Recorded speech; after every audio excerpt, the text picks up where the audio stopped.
Hey guys, welcome back to another video by Fully Informed Trade, or Fitrade for short. Uh, uh, the US dollar index has had a pretty flat day, and in response, the Dow Jones had a pretty positive, optimistic day. Simple correlation here is the US dollar index lost a bit, and therefore the US indices, or the stock indices, had a pretty optimistic, positive day on the session. Euro US dollar, again, here's a tale of tales. Euro US dollar started off the day positive, fairly positive, and then it gave back all of its gains at approximately 9:30 a.m. Overall, the Euro US dollar could be continuing a downwards trend. Let me go ahead and point this out to you guys real quick. Here is the channel, and basically, it wouldn't be surprising to see markets to pull back from this channel line. And everybody's been watching this channel very closely, and we're reaching the upper ends of the channel yet again. Now, if we pull back from this channel, chances are it's just going to be another bear flag pattern. What I mean by bear flag is this, perhaps if it breaks below, it continues going lower again, and that would just be a continuation in the downwards trend. Okay? Now, if the Euro-US dollar were to continue this downwards trend, and people, kind of just gave up on the euro, that would mean the US dollar index would continue its upwards momentum. Upwards momentum in the US dollar index would imply strength, or strength in terms of dollar strength, would mean weakness for the stock indices. And I don't think the Euro-US dollar will react much to a Greece bailout, because I think it's already priced into the euro, and I think it's already priced into the US stock market. So if in the event Greece does get bailed out, it's going to be, oh, you know what, whatever, who cares, we were already expecting it, haha, the joke's up, we are just going to sell our profitable position, or our recent Euro-US dollar long, okay?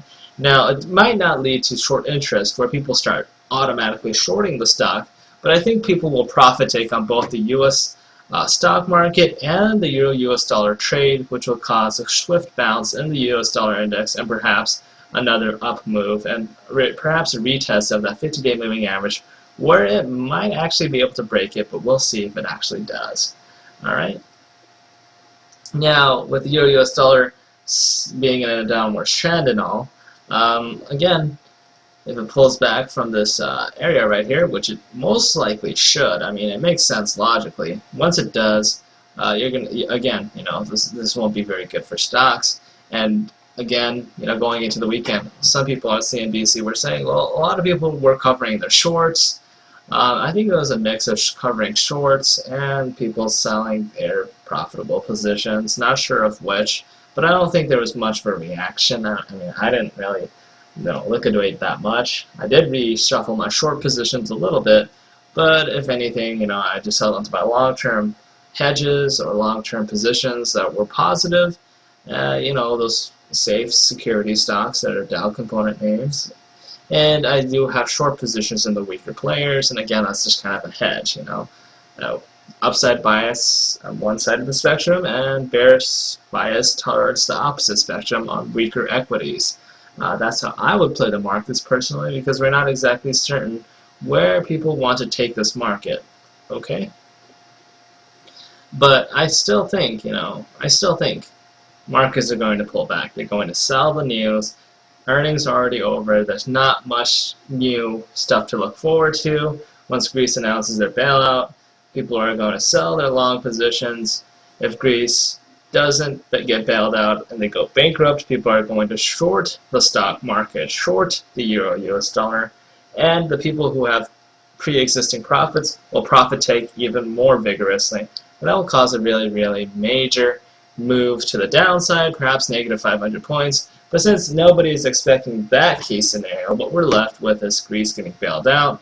But since there's not much of a reassurance, because everybody knows Greece is going to come back, ask for more money 3-6 months down the road, I think people are just going to sell their positions because we were all expecting Greece to get bailed out.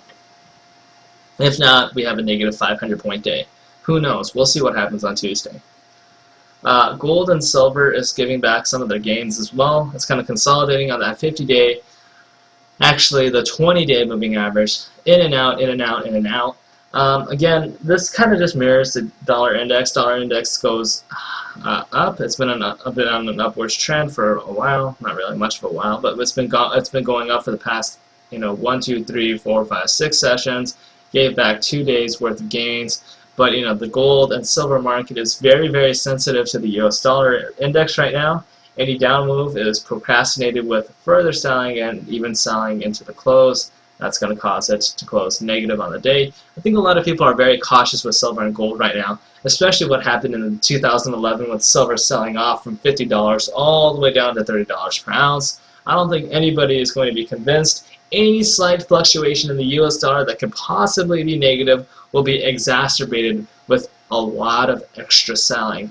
Okay? Now, when we were in a peak, euphoric state in the silver market where everybody was just buying blindly, you didn't see much of a reaction when the U.S. dollar index was going up. If you see the U.S. dollar index go up, the silver market would go down slightly. If the U.S. dollar index were to go down, you would see a huge move to the upside. Right now, silver is playing the opposite game. Small move to the upside in the U.S. dollar index. Really, really, really, people just selling, jumping off the trade, jumping off the boat immediately. If the dollar index is to edge up, if the dollar index were to continue a downwards trend, you'd probably see something congruent to it, but not too much, not as optimistic as it was between 2011, April, May, not as optimistic, not as euphoric in terms of buying.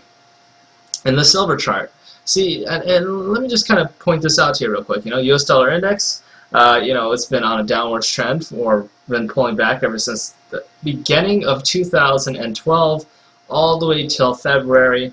And we saw, if you notice, we give back perhaps 1.5 points. And the silver market, prior to the April sell-off or May sell-off, silver would have gone up perhaps 20 points and say, woohoo, the dollar index is pulling back, but we're not seeing that right now. And that's exactly why silver is very, very sensitive when the dollar index goes up, okay? But when the dollar index goes down, silver becomes less sensitive, and that's how people are trading it these days. So any bad news for silver is going to be sold much, much more quickly. Any good news for silver will be bought with much more skepticism. The Direxion Daily Financial Bull. Now, this chart, I saw Bank of America going up, and I think Bank of America is pretty good. But at the same time, even if you have a good tangible book value to share ratio, when a market runs its course, it eventually has to pull back and give back some of those gains. The Daily Financial Bull has been doing extremely well for the past couple months now. All the way from $50 to $91. That's a 40% gain in the course of a couple days. Or not days, but a couple months, okay? A 40% gain, you don't really see that a lot, but whenever you see one, you got to realize that when markets when markets pull something like that, chances are they're going to eventually pull back and give perhaps 10-20% of whatever it is they gain.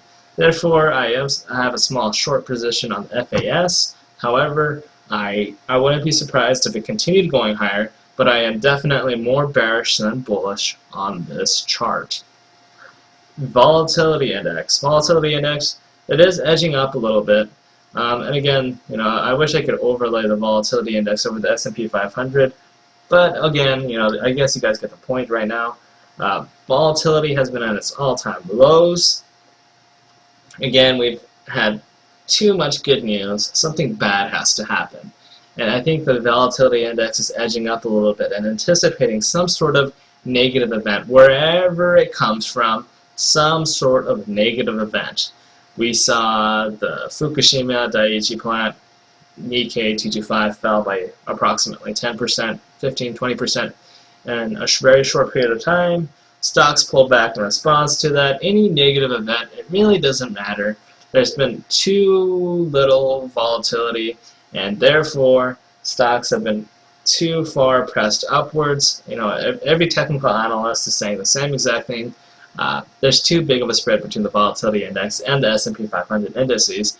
Therefore, eventually we see the volatility index bouncing and perhaps going up quite a bit. Maybe as much as perhaps 30–40%. We'll see. We would need a really, really negative event, perhaps on the scale of a default, such as Greece defaulting on their loans. But we'll see how the markets play out. And that does it for me for today. I think profit taking is going to happen. I think markets are going to have a minor pullback. I think people won't care about Greece whether it does get when it gets bailed out. But if in the event it doesn't get bailed out and it goes bankrupt, you're going to see a humongous sell-off. That does it for me today. That does it for me for today. If you have any questions, leave a comment right below.